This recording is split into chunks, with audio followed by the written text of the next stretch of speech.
খবরটি রয়েছে সেটি জানিয়ে দিতে চাই। 25 মার্চকে গণহত্যা দিবস হিসেবে গ্রহণ এবং আন্তর্জাতিক স্বীকৃতি আদায়ে সরকার প্রচেষ্টা চালাবে জানালেন প্রধানমন্ত্রী শেখ হাসিনা। সকালে ওসমানী স্মৃতি মিলনায়তনে 2017 সালের 21শে পদক ও সম্মাননা পত্র প্রদান অনুষ্ঠানে তিনি একথা বলেন। প্রধানমন্ত্রী আরো বলেন, পাকিস্তান নতুন করে ষড়যন্ত্র শুরু করেছে। তারা বই ছাপিয়ে মুক্তিযোদ্ধারাই গণহত্যা চালিয়েছে বলে অপপ্রচার চালাচ্ছে। তাই এখন প্রয়োজন 25 মার্চকে গণহত্যা দিবস হিসেবে স্বীকৃতি আদায়। এর আগে প্রধানমন্ত্রী দেশের 17 বিশিষ্ট নাগরিকের হাতে 21শে পদক ও সম্মাননা পত্র তুলে দেন।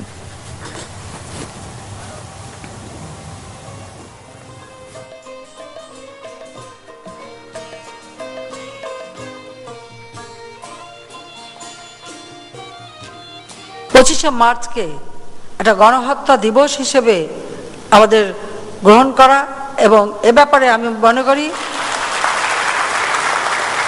আন্তর্জাতিকভাবেও এটা স্বীকৃতি পাওয়ার আমাদের প্রচেষ্টা চালাতে হবে। কারণ সে সময় যে জঘন্য ঘটনা তারা ঘটিয়েছিল, দিনের পর দিন এদেশের মানুষকে হত্যা করেছে। আমরা 30 লক্ষ শহীদ জীবন দিয়েছে, 2 লক্ষ মা বোন ইজ্জত দিয়েছে, এটা প্রতিষ্ঠিত সত্য।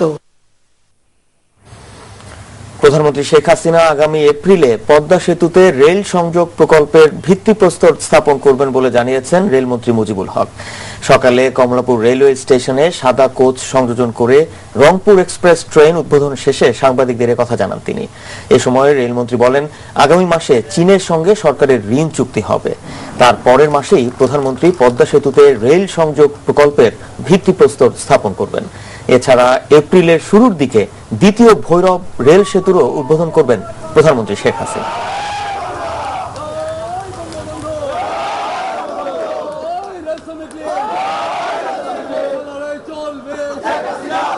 এপ্রিল মাসে আমরা লোন এগ্রিমেন্ট করার পরে মাননীয় প্রধানমন্ত্রী জননেত্রী শেখ হাসিনা এই প্রকল্পটির অর্থাৎ পদ্মা সেতু রেল সংযোগের ফাউন্ডেশন ভিত্তিপ্রস্তর স্থাপন করবেন জাতির জনক বঙ্গবন্ধুর কন্যা মাননীয় প্রধানমন্ত্রী জননেত্রী শেখ হাসিনা।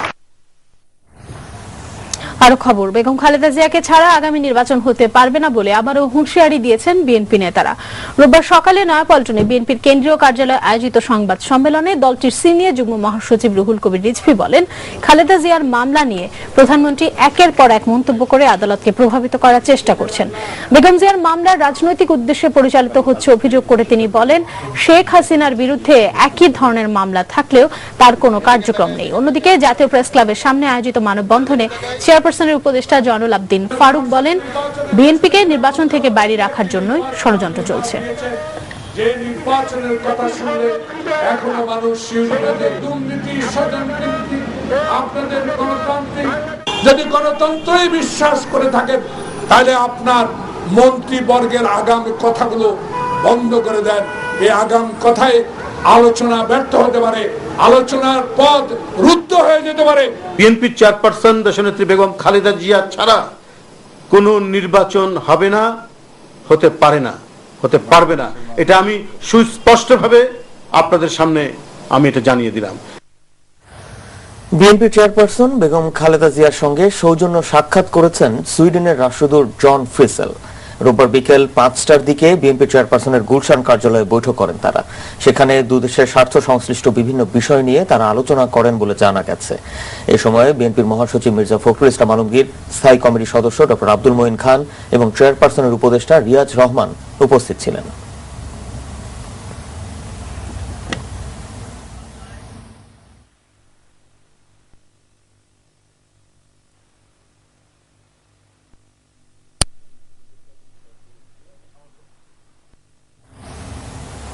মানিকগঞ্জে সড়ক দুর্ঘটনায় এটিএনএজের সাবেক সিইও মিশুক মুনির ও বরেণ্য চলচ্চিত্রকার তারেক মাসুদ সহ 5 জন নিহত হওয়ার পর দায়ের করা মামলার রায় হবে 22 ফেব্রুয়ারি।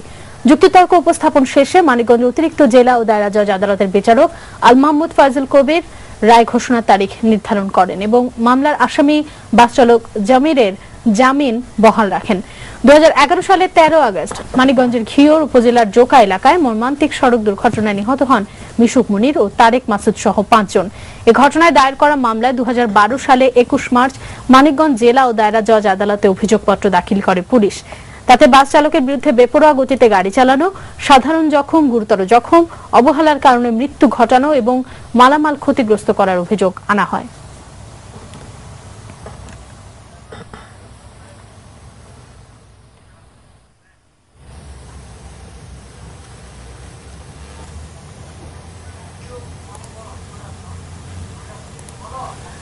বিডিআর বিদ্রোহের মামলায় আইনগত কিছু বিষয়ের মীমাংসা হলেই যে কোনো দিন রায় হতে পারে।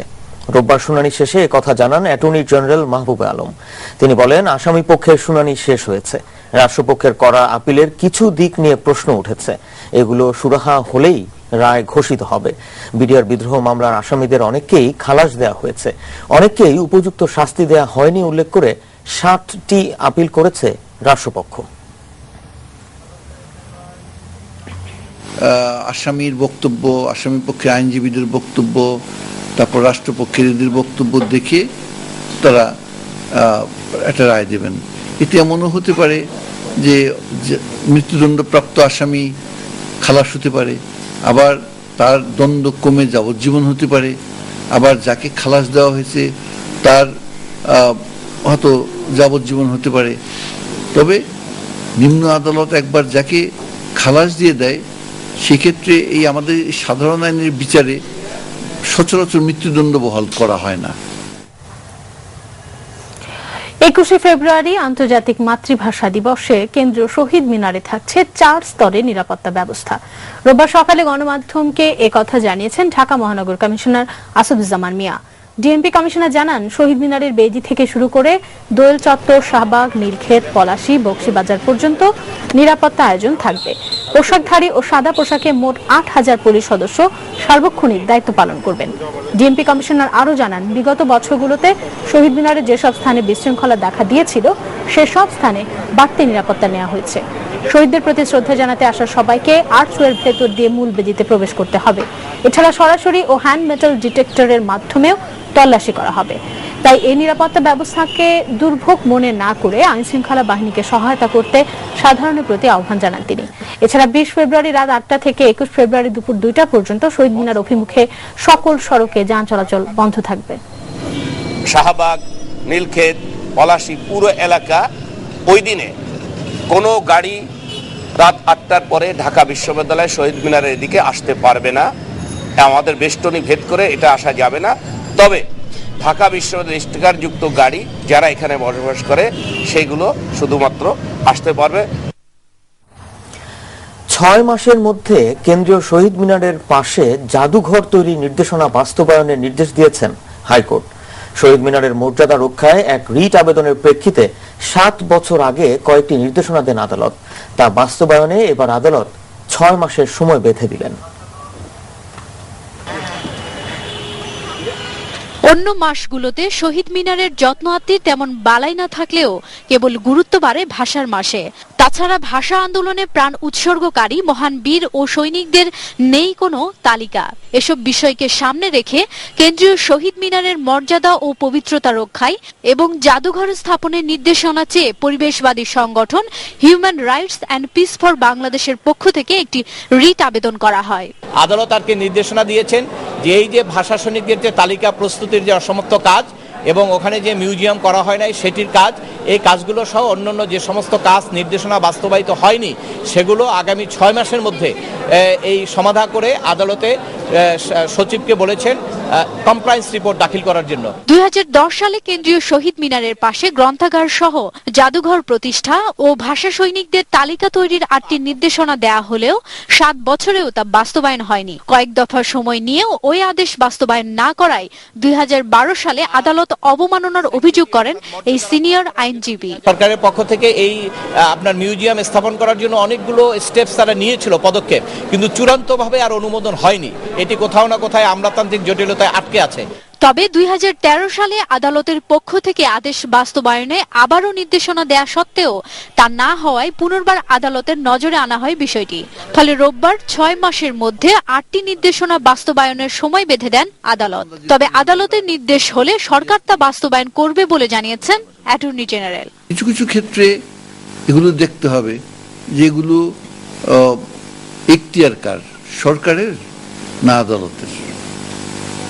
কাজেই আমার মনে হয় যদি এরকম নির্দেশ থাকে সরকার নিশ্চয়ই করবে, আর সরকার যদি মনে করে যে না ওইখানে জাদুঘর করা সম্ভব না, তাহলে সেই ক্ষেত্রে সরকার আপিল করবে। সাবিনা পুথি, এটিএন নিউজ, ঢাকা। সাহসী, মানবিক এবং নেতৃত্বের জন্যই শিক্ষা, জ্ঞান ও প্রজ্ঞা। স্কুলের টেক্সট বই থেকে শুরু এই প্রস্তুতি, আর সেখানেই থাবা ধর্মান্ধ মৌলবাদী এবং কর্পোরেটিজমের। সম্প্রতি যা আমরা দেখছি পাঠ্য বই থেকে মুক্ত মানুষ হওয়ার কিছু পাঠ বাদ দেওয়ার ঘটনা থেকে, তবুও কি থেমে থাকে মানুষকে ভালোবাসতে শেখানোর অন্তর্লোকে ডুব দেয়া? ভাষার মাসে বই পড়া নিয়ে আমাদের আয়োজন, যে বই শেখায় বাসতে ভালো।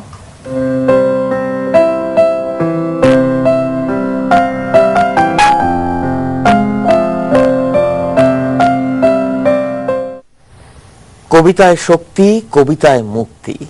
কবিতা শেখায় ভালোবাসতে। যে বই শেখায় বাসতে ভালোতে আজ থাকছে প্রয়াত কবি আবুল হাসান, রুদ্র মোহাম্মদ শহীদুল্লাহ এবং কবি নির্মলেন্দু গুণের কাব্যগ্রন্থ নিয়ে আরাফাত সিদ্দিকীর রিপোর্ট। ঝিনুক নীরবে সহ, ঝিনুক নীরবে সহে যাও, ভিতরে বিষের বালি মুখ বুঝে মুক্ত ফলাও। এই প্রজন্মের কবিতা বিমুখ তরুণরাও হয়তো এই ছোট্ট কবিতায় চিনে নেবেন কবি আবুল হাসানকে। মাত্র 10 বছরের কবি জীবনে যিনি নান্দনিক সারল্যে তুলে এনেছেন তারুণ্যের ক্ষোভ, হতাশা এবং ভালোবাসাকে। কষ্ট কল্পনার আশ্রয়ে দুর্বোধ্যতার ধোঁয়া তৈরি না করে